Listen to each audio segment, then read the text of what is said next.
میں ہوں سلمان رشید اور ایک مسافر کی دنیا میں آج آپ کو جو ہمارے لاڑکانہ دادو کے اندر کھیرتھر کے پہاڑ ہیں جو کہ سندھ اور بلوچستان کی، میں کہتا ہوں وہ ریڑھ کی ہڈی ہیں سندھ اور بلوچستان کے درمیان، تو وہاں کی ایک داستان ہے۔ لاڑکانہ کے اندر پہاڑ کی طرف آپ جاتے تھے تو ایک گاؤں ہے غیبی ڈیرو، جہاں پہ کہ چانڈیو نواب جو ہیں وہ ان کا راجدھانی ہے، اور بتاتے ہیں کہ جی سب سے بڑی جو ملکیت تھی، سب سے بڑی جو ریاست تھی سندھ کے اندر، وہ چانڈیو نوابوں کی تھی۔ ایک بار تو میں نے یہ بھی سنا تھا کہ 9 لاکھ ایکڑ ان کی ملکیت تھی۔ 1996 کے اندر میں وہاں تھا کھیرتھر کے پہاڑوں میں، ایک گاؤں ہے سیتا جی ڈاٹ۔ ہم اوپر سے ہو کے آئے تھے پہاڑ سے اپنے کچھ دوستوں کے ساتھ، وہاں کے مقامی دوستوں کے ساتھ، اور مجھے کسی نے کہا کہ جی ایک بہت خوفناک ڈاکو ہے اور اس کا نام ہے دادن چانڈیو، وہ ہے یہاں، آپ اس سے ملنا چاہیں گے؟ میں نے کہا یار میں ضرور ملنا چاہوں گا اگر وہ مجھ سے ملنا چاہے۔ اچھا، یہ میں آپ کو بتاؤں کہ 1983-84 میں جب وہ سندھ میں انریسٹ شروع ہوا تو وہاں بہت سارے ڈاکو ایجاد ہو گئے تھے۔ بہت ساروں کے تو ایسے نام ہم جانتے ہیں کہ جو واقعی دھاڑیل تھے، ڈاکو تھے، انہوں نے غلط کام بھی کیے اور بڑی لوٹ مار کی، لوگوں کو اغوا کیا، ان کے ہاتھوں لوگ قتل ہوئے، بڑوں کے گھر اجڑے ان کی وجہ سے۔ لیکن بہت سے ایسے تھے کہ جو پتہ نہیں کس وجہ سے ڈاکو انہیں بنا دیا گیا، تو کہنے لگے کہ جی وہ وڈیرا دادن چانڈیو ہے جو کہ مشہور ڈاکو ہے۔ تو میں نے کہا کہ جی ضرور ملیں گے، آپ ان سے پوچھ لیں کہ وہ ملنا چاہتے ہیں۔ تو وہ پتہ چلا کہ ہاں ملنا چاہتا ہے اور فلاں جگہ بیٹھا ہوا ہے۔ تو ہم وہاں پہ گئے، وہ ایک گھر تھا اس گاؤں کے اندر سیتا جی ڈاٹ میں، وہاں پہ ہم گئے تو یہ کوئی 6 فٹ 1-2 انچ کے قد کا آدمی، بالکل جھریرا پتلا بدن اور مونچھیں، داڑھی نہیں، اور یہاں ناک کے برج کے اوپر، یہ جو برج جسے ہم کہتے ہیں، اس کے اوپر ایک عجیب سا پرانا کوئی زخم کا نشان جو کہ بائیں گال تک آ رہا تھا۔ تو جب ہم ملے تو میں نے کہا کہ وڈیرا آپ وہ مشہور دھاڑیل ہیں جو کہ جس سے لوگ ڈرتے ہیں؟ تو اس نے بڑی سادگی سے کہا کہ صاحب ہم آپ کو دھاڑیل نظر آتے ہیں، اور ناک کے اس میں بولتا تھا۔ تو وہ ناک کا بعد میں پتہ چلا کہ وہ جو یہاں پہ کلہاڑی کا زخم لگا تھا، وہ اس کی وجہ سے اس کی سپیچ میں، اس کے بولنے میں یہ فرق آ گیا تھا۔ تو پھر کہانی شروع کی دادن چانڈیو نے، کہنے لگا کہ جی جب ہم تو اسی سب کلین کے ہیں جس کے نواب ہیں، چانڈیو نواب جو ہیں، تو دور سے کوئی رشتہ داری بھی ملتی ہے۔ تو ایوب خان نے وہ جو فراڈ قسم کا ایک لینڈ ریفارمز کیے تھے 1900 میرا خیال ہے 62 کے اندر یا 60 کے اندر، اس میں اس نے کہ جی بڑے بڑے جو زمیندار ہیں ان سے زمینیں لے کے چھوٹے غریب لوگوں کو بانٹنی ہے، تو اس کے اندر جو ہے وہ دادن اور اس کے والد کو 32 ایکڑ زمین ملی۔ لیکن دادن کہتا ہے جی وہ چونکہ نوابوں کی زمین میں سے ہمیں ملی تھی، تو نواب لوگ طاقتور لوگ تھے، انہوں نے ہمیں زمین نہ دی، اور نتیجہ یہ ہوا کہ ایک آپس میں ناچاکی سی شروع ہو گئی، اور آہستہ آہستہ جیسے جیسے وقت گزرتا گیا وہ بڑھتی گئی، کم نہ ہوئی۔ تو دادن چانڈیو نے بتایا کہ جناب جھگڑا جو تھا وہ اس زمین کی وجہ سے بڑھتا گیا، اور یہ زمانہ 60-62 کا جو تھا، یہ اس وقت نوابی تھی سلطان احمد چانڈیو صاحب کی۔ تو کہنے لگے کہ جی وہ پھر دشمنی ہماری ان کے ساتھ بڑھتی گئی، اور اس قسم کی چیزیں ختم تو ہوتی نہیں ہیں۔ تو ایک بار بقول دادن چانڈیو کے کہ نواب صاحب کا بھیجا ہوا ایک آدمی آیا کہ میں اور میرا ساتھی کہیں بیٹھے ہوئے تھے، اس نے آ کے ہمارے اوپر کلہاڑی سے حملہ کیا، اور یہ جو زخم ناک پہ تھا یہ اس کلہاڑی کے حملے کا تھا۔ تو دادن تو اس زخم کی تاب نہ لا کے گر پڑا، اور جو اس کا ساتھی تھا اس نے اٹھ کے اپنی کلہاڑی سے وہ بندہ مار دیا، اور دونوں جو تھے وہ مفرور ہو گئے، بھاگ گئے، کیونکہ قتل ہو گیا تھا بندہ، تو یہ جا کے پہاڑوں میں چھپ گئے، اور کئی سال یہ اسی طرح چھپے رہے۔ اور پھر جو ان کی جو چونکہ دادن اور اس کے باپ کو جو زمین ملی تھی، ویسے تو یہ چھوٹی سی زمین کے مالک تھے، یہ جو 32 ایکڑ ملی تھی ایوب کے اس فراڈ لینڈ ریفارمز کے اندر، اس میں وہ غیبی ڈیروں کے پاس تھی، غیبی ڈیروں تک جیپ جا سکتی ہے۔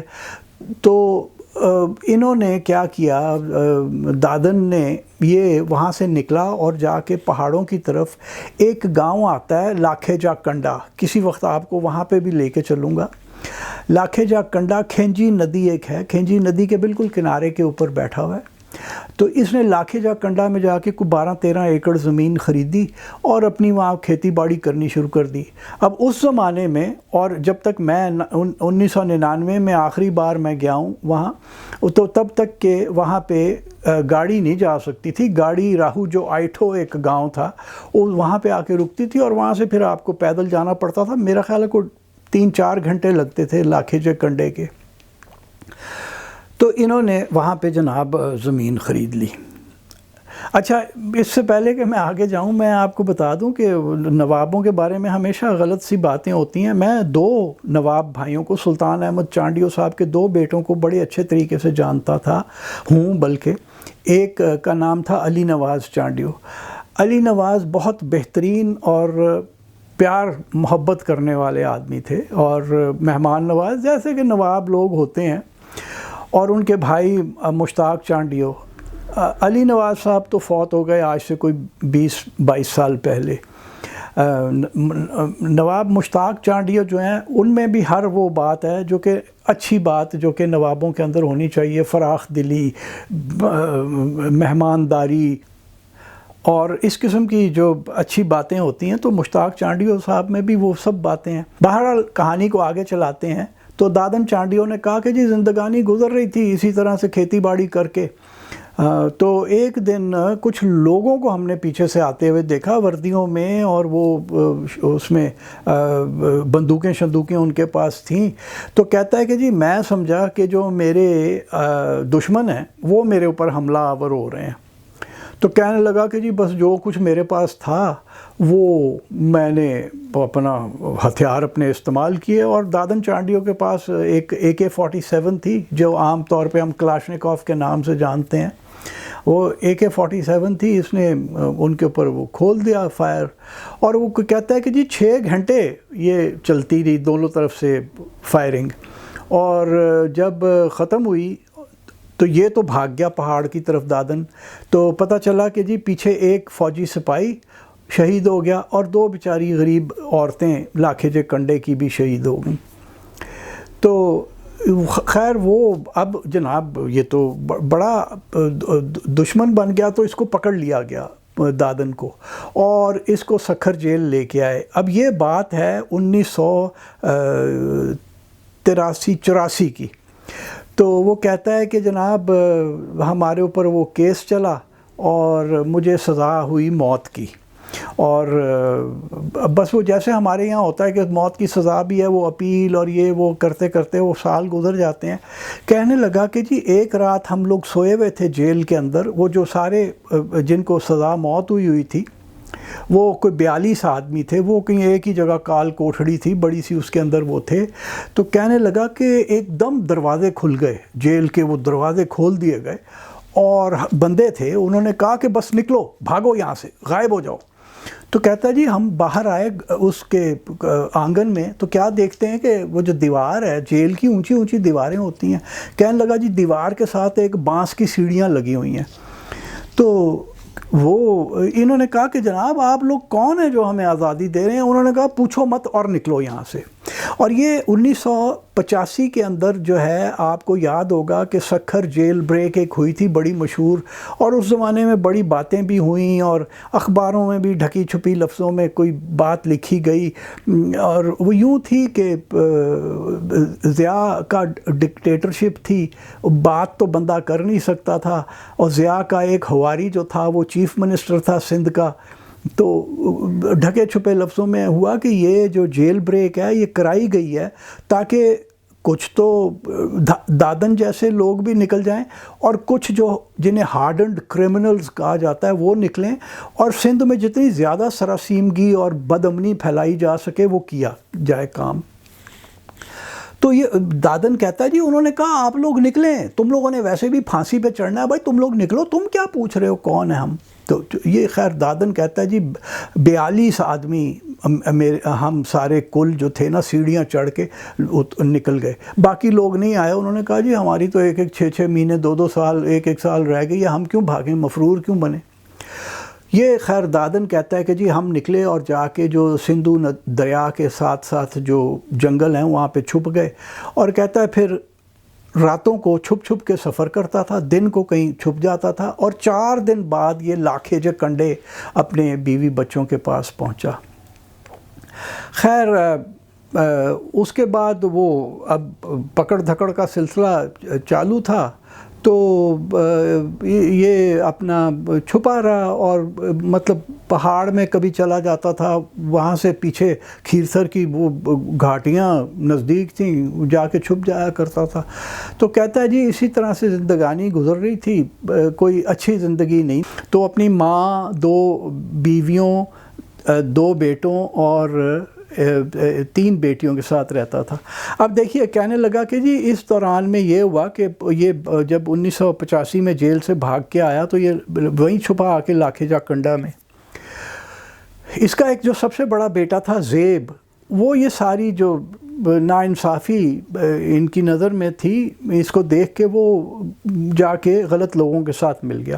اور جب میں نے دادن سے کہا نا کہ اچھا تو وہ اس نے صحیح کیا کہ وہ دھاڑیلوں کے ساتھ ڈاکوؤں کے ساتھ مل گیا، دادن تھوڑی دیر کو چپ ہو گیا اور پھر ذرا شرمندگی کے ساتھ کہتا ہے نہیں صاحب صحیح تو ٹھیک تو نہیں اس نے کیا، کرنا تو نہیں چاہیے تھا۔ میں نے کہا پھر کیا بنا؟ کہتا جی پھر وہی ہونا تھا جو دھاڑیلوں کے ساتھ اور قانون کے باہر رہنے والوں کے ساتھ ہوتا ہے کہ ایک دن ادھر پولیس کا فوج کی نفری آئی 1992 میں، اور زیب جو تھا وہ اس کو گولی لگی اور وہ دنیا سے چلا گیا۔ تو خیر یہ اپنے وہاں پہ رہتا رہا۔ جو پھر اس کا سب سے چھوٹا بیٹا ہوا دادن کا، اس کا نام بھی اس نے زیب رکھا اپنے سب سے پہلی اولاد کے نام پر۔ کہنے لگا کہ جی اب جب میں اسے 1996 میں ملا ہوں تو کہنے لگا کہ میں اب اس زندگی سے تنگ آ چکا ہوں جی، اور اس وقت بھی بے نظیر بھٹو کی حکومت تھی PPP کی۔ کہتا ہے جی 2 PPP کی حکومتیں آ گئی ہیں، کہتے ہیں عوامی حکومت ہوتی ہے، ہم غریب عوام ہیں، ہم نے نواب صاحب سے بھی کہا کہ سر ہمیں معاف کر دیں حضور، غلطی ہو گئی، جو بھی کچھ ہوا، امن کی زندگی گزارنا چاہتا ہوں ایک باعزت طور پہ، تو میری کوئی نہیں فریاد سنتا۔ تو یہ دیکھیں اب یہ میں رول رہا ہوں، ادھر جنگل میں پڑا ہوں، میری زمین ادھر ہے غیبی ڈیروں میں۔ تو میں نے کہا کہ اچھا اگر میں اخبار میں لکھوں تو میں یہ لکھ دوں کہ ہم سیتا جی ڈاٹھ میں ملے تھے؟ کہنے لگا نہیں یہ نہیں آپ نے لکھنا کہ ہم ملے کہاں تھے، آپ کہہ دیں کھیرتھر میں کہیں ہم ملے تھے۔ کہتے ہیں ایسے ہی میں ہوں تو مفرور، پھر کوئی مجھے پکڑنے آ جائے گا اور میں پھر کال کوشڑی میں جاؤں گا پھانسی کے لیے۔ تو کہتا ہے یہ آپ ضرور لکھیں کہانی اگر آپ میری لکھنا چاہتے ہیں، اور بے نظیر صاحبہ کو میری کہانی ضرور سنا دیں۔ تو میں آپ کو ایک بات بتاتا چلوں کہ ہمارے بہت سارے پرائم منسٹرز گزرے ہیں، لیکن صرف بے نظیر بھٹو ایسی تھیں جو میرے کام سے واقف تھیں، اور ایک بار جب 1999 میں 1989 میں جب فرنٹیئر پوسٹ لاہور سے لانچ ہو رہا تھا تو بے نظیر چیف گیسٹ کے طور پہ آئی تھیں، اور وہ اخبار انہوں نے لگائے ہوئے تھے، تو اس میں ایک اخبار کا صفحہ ایسا بھی تھا جس پہ میرا لکھا ہوا ایک آرٹیکل تھا. تو میری ایڈیٹر بعد میں مجھے کہتی ہے کہ میں پہاڑوں پہ کہیں گیا ہوا تھا، تو بے نظیر نے کہا where is this man I want to meet ہم، میرے آرٹیکل کی طرف. انہوں نے کہا کہ وہ تو پہاڑوں پہ گیا ہوا ہے. تو مجھے میری ایڈیٹر نے بڑے غصے سے کہا ایک تو تم ہر وقت دفع ہوئے رہتے ہو نا، وہاں ہوتے تو بے نظیر کو بھی مل لیتے. اور پھر 1993 نومبر میں وہ جو مشہور زمانہ فلم پروڈیوسر تھے اسماعیل مرچنٹ، ان کے ساتھ ایک بار مجھے بے نظیر جب دوبارہ وزیر اعظم تھی اس وقت ان سے ملنے کا اتفاق ہوا. جب میرا نام بے نظیر کو بتایا گیا، اس وقت سوشل میڈیا تو تھا نہیں، تو کوئی تصویروں تو کہیں بھی نہیں چھپتی تھیں، تو جب بے نظیر کو بتایا گیا کہ میں کون ہوں تو وہ ایک دم کہا کہ او دا ٹریول رائٹر. تو بے نظیر ایک پڑھنے والی بندی تھی. تو یہ جب میرا آرٹیکل کہیں اپریل یا مئی 1996 میں جب چھپا دادن چانڈیو والا، تو وہ بے نظیر نے بھی پڑھا. اور پھر مجھے ایک فون آیا کہ جی یہ کہاں ہے. میں نے کہا میں پائن ایسے آپ کو کیسے بتا سکتا ہوں کہ وہ کہاں ہے، جا کے آپ لوگ اس غریب کو مار مور دیں گے. اور اس کا کوئی کہ نہیں جی وہ prime minister has taken notice of this piece. تو میں نے کہا اچھا ٹھیک ہے، آپ مجھ سے نہ پوچھیں، آپ وہاں لاڑکانہ میں ڈپٹی کمشنر صاحبان اور ان کے لوگوں کو لانچ کریں، وہ آپ کو بتا سکتے ہیں. اس وقت چیف منسٹر سندھ کے اندر تھے عبداللہ شاہ صاحب، جو کہ ابھی جو چیف منسٹر ہیں مراد علی شاہ صاحب، ان کے والد تھے.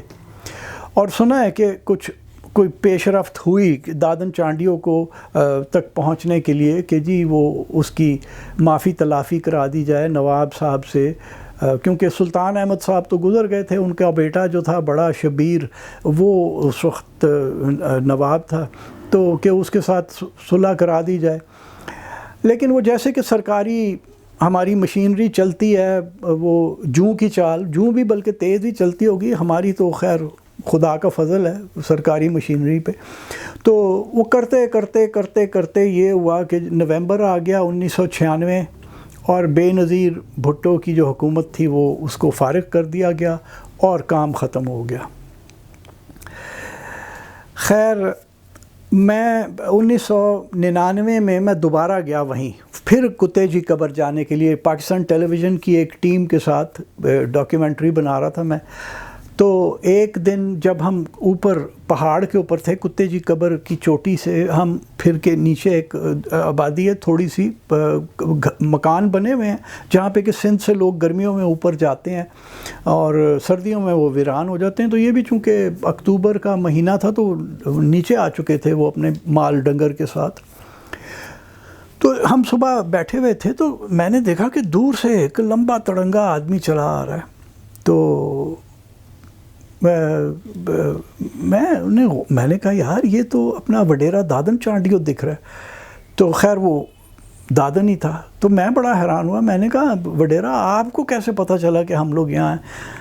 کہ صاحب یہ پہاڑ میں بانت گونج جاتی ہیں، یہ پہاڑ ہی اس قسم کا ہے. تو میں نے کہا کہ اچھا خیر. تو اسے پتہ تھا کہ میرا ایک آرٹیکل چھپا تھا، اور اس نے وہ ساری پھر مجھے بات سنائی کہ جی کچھ کوشش کی تھی لیکن پھر بے نظیر کی حکومت ختم ہو گئی، تو اب میں پہاڑ میں ہی ہوں، بس دیکھیں کب میرے ساتھ ہوتا ہے.